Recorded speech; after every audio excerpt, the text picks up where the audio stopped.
अटल सुरंग दुनिया की सबसे लंबी हाईवे सुरंग है जो 10,000 फीट या 3,000 मीटर से ऊपर है।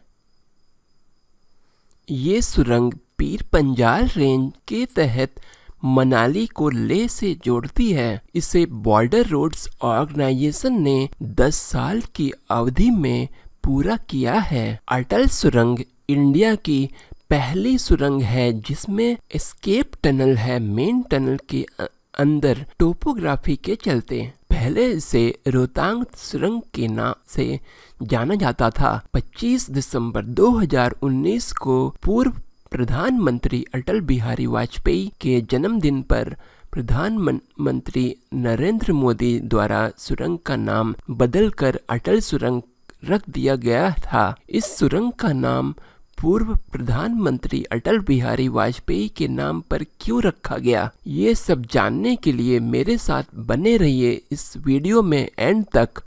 आइए स्टार्ट करते हैं। अटल सुरंग भारत के हिमाचल प्रदेश राज्य में आती है। हिमालय के पीर पंजाल रेंज में रोहतांग पास और अटल सुरंग आती है। पीर पंजाल रेंज हिमालय के लेसर हिमालय रेंज में आती है। पीर पंजाल रेंज यहाँ पर है। ये एक हाईवे सुरंग है जो लेह मनाली राजमार्ग पर हिमालय के पूर्वी पीर पंजाल रेंज में रोहतांग पास के तहत बनाई गई है। अटल सुरंग यहाँ पर है। ये उत्तरी छोर है और ये दक्षिण का प्रवेश है। अटल सुरंग बिल्कुल रोहतांग पास के नीचे नहीं आती है। ये पास से थोड़ा पश्चिम में है। रोहतांग पास गेटवे है लाहौल वैली के लिए। दक्षिण का प्रवेश धुंडी के उत्तर में ब्यास नदी के दूसरी तरफ है। दक्षिण के प्रवेश तक जाने के लिए ये अप्रोच रोड है। सुरंग का उत्तरी छोर मौजूदा लेह मनाली राजमार्ग पर टेलिंग गांव के पास ग्राम्फू के पश्चिम में मिलता है, जो मौजूदा राजमार्ग पर रोहतांग पास के बाद पहला गांव है। सुरंग के उत्तरी छोर पे जाने के लिए ये अप्रोच रोड है। लगभग 9 किलोमीटर लंबी अटल सुरंग का निर्माण अनुमानित 3,500 करोड़ की लागत से किया गया है। इसे मई 2020 तक पूरा होना था, लेकिन कोविड-19 महामारी ने लॉकडाउन की स्थिति के कारण कुछ महीनों में पूरा होने से पीछे कर दिया। यह हॉर्स शू के आकार की सिंगल ट्यूब डबल लेन सुरंग है। सुरंग में प्रत्येक 150 मीटर पर एक टेलीफोन सुविधा, प्रत्येक 60 मीटर पर फायर हाइड्रेंट, प्रत्येक 500 मीटर पर आपातकालीन निकास, प्रत्येक 2.2 किलोमीटर पर गुफा मोड़, हर 1 किलोमीटर पर हवा की गुणवत्ता की निगरानी, प्रसारण प्रणाली और सीसीटीवी कैमरों के साथ स्वचालित घटना का पता लगाने वाला सिस्टम हर 250 मीटर पर।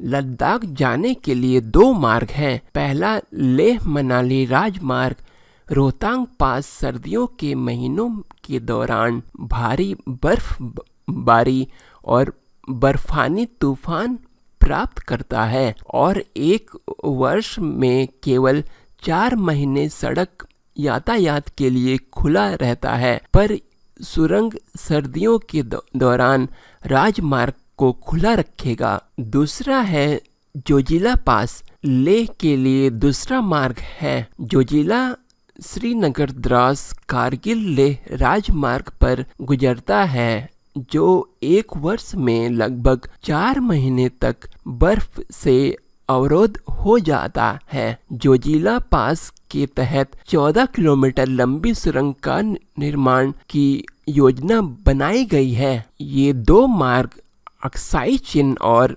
सियाचिन ग्लेशियर के पश्चिम में मिलिट्री सब सेक्टर में मिलिट्री सप्लाईज को बढ़ाने के लिए महत्वपूर्ण है। अटल सुरंग न केवल सामरिक दृष्टिकोण से महत्वपूर्ण होगा बल्कि रोजगार के अवसर पैदा करते हुए लाहौल स्पीति में पर्यटन को भी बढ़ावा देगा। लाहौल स्पीति के रोहतांग में अटल सुरंग मनाली और लेह के बीच की दूरी 46 किलोमीटर और ड्राइव समय लगभग 7 घंटे कम कर देगी। इससे लंबी अवधि में परिवहन लागत में करोड़ों रुपए की बचत होगी। जहां ये सुरंग लाहौल और स्पीति घाटी के निवासियों के लिए एक वरदान होगी, वहीं सुदूर सीमावर्ती इलाके जो भारी बर्फबारी के कारण लगभग 6 महीने तक देश के बाकी हिस्सों से कटे रहते हैं, सुरंग लगभग सभी मौसम की कनेक्टिविटी प्रदान करेगी। लद्दाख में तैनात सैनिकों को इस सुरंग का नाम पूर्व प्रधानमंत्री अटल बिहारी वाजपेयी के नाम पर क्यों रखा गया, आइए हिस्ट्री जानते हैं। पहली बार 1960 में मोरावियन मिशन में रोहतांग पास से होकर लाहौल पहुंचने के लिए एक सुरंग के संभावना के बारे में बात हुई थी। पहली बार लगभग 39 वर्षों के बाद अटल बिहारी वाजपेयी प्रधानमंत्री बनते हैं। लाहौल के निवासी अर्जुन गोपाल वाजपेयी के बचपन के दोस्त के रूप में जाने जाते थे। स्थानीय लोगों ने अर्जुन गोपाल को प्रधानमंत्री से मिलने और रोहतांग सुरंग के बारे में बात करने के लिए जोर दिया। फिर वह अपने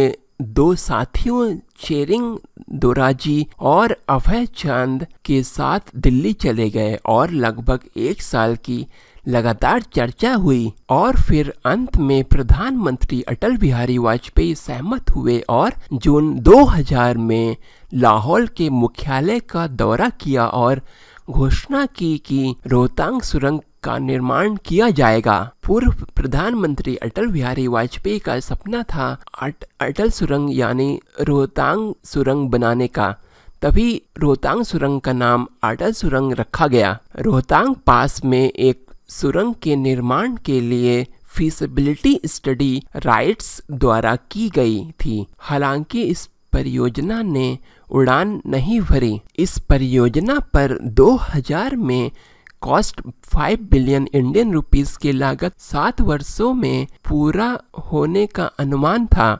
6 मई 2002 को बॉर्डर रोड्स ऑर्गेनाइजेशन को सुरंग के निर्माण का काम सौंपा गया था।